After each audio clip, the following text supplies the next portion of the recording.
موسمیات نے کراچی میں آج رات گئے موسلادھار بارش کی پیش گوئی کی ہے۔ چیف میٹرولوجسٹ سردار سرفراز نے ڈان نیوز سے خصوصی بات چیت میں کہا کہ مونسون کا موجودہ اسپیل 18 جولائی تک جاری رہے گا۔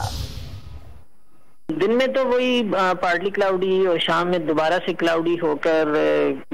ہلکی سے ماڈریٹ بارش کا امکان ہے، لیکن جو ہوا کا اصل میں کم دباؤ ہے وہ کراچی کے جنوب مشرق میں نارتھ ایسٹ عربین سی اور ایڈجوائننگ جو گلف آف کچھ ہے انڈیا کے ساتھ لگتی ہے، اس علاقے پر ابھی تک موجود ہے۔ کل سے اب تک اگلے 12-18 گھنٹے میں وہ تھوڑا سا موو کر کے اوپر آتا ہے، یعنی جب کراچی کے جنوب یا جنوب مغرب میں آئے گا تو لیٹ نائٹ آج ہم کوئی ہیوی اسپیل ایکسپیکٹ کر سکتے ہیں، اور کل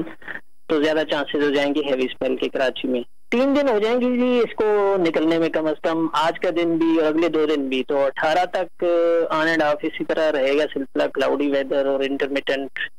رین، کبھی ماڈریٹ اور کبھی ہیوی۔